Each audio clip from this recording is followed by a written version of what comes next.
কেউ যদি আমার পাশে থাকে, হ্যাঁ, তাহলে আমার বিশ্বাস যে আমি পারবো। তুমি যদি আমার পাশে থাকো, আমি শিওর আমি পারবো। হ্যাঁ, এইটা এটা শিওর। এই যে দেখো, যে এই যে এখানে টাচ করে বলতেছি, আমার শিওর আমি পারবো। আমি বলছি কি করছেন? আরে ও পোস্টার দিছে। এই আপনাদের প্রীতি আর শুভেচ্ছার নমুনা? আরে পুলক ভাই পোস্টার দিছে। সিরসি ভালো করছি, তার কারণ আপনি করে নিজে করে ছবি দেয়া পোস্টার ছাপা মানুষ করে দেওয়াল নষ্ট করেন, আবার নিচে লেখা দেন এলাকাবাসীর শুভেচ্ছা।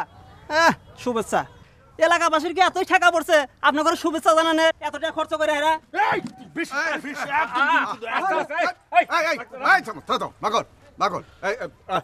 সব আমার সাথে আসো।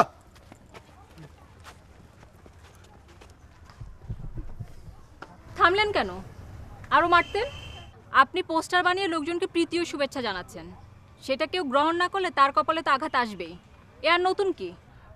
না, মানে আসলে হয়েছে কি, যে টাকা খরচ করে পোস্টার বানিয়েছেন, ব্যানার টাঙিয়েছেন, লোকজন ভাড়া করে মাইকিং করে নিজের সুনাম গাওয়াচ্ছেন, সে টাকা খরচ করে একটা অসহায় পরিবারের পাশে যদি দাঁড়াতেন, তাহলে মানুষগুলো অনেক ভালোভাবে ইটটা করতে পারত।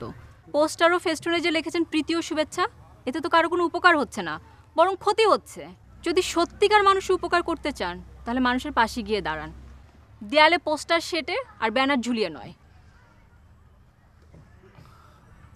আমি আসলে বুঝতে পারিনি, কিন্তু বিশ্বাস করেন আমি কিন্তু আসলেই মানুষের পাশে গিয়ে দাঁড়াতে চাই, ঠিক আছে, কিন্তু কিন্তু আমি পারিনি, ঠিক আছে।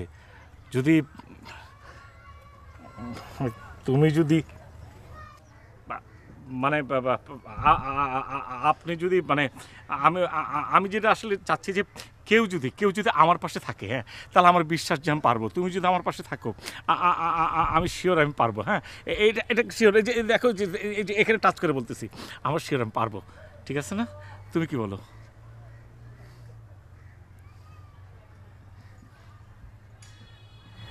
জানি না, কিন্তু কিন্তু আমি জানি। এই যে আমি মাথার সে বলতেছি, আসলে যে আল্লাহকে যে হাত সে বলতেছি, এই যে তোমার গাল সে বলতেছি। ঘটনা হচ্ছে কি জানো, যে মানে আমি কিন্তু এটা চাই নাই।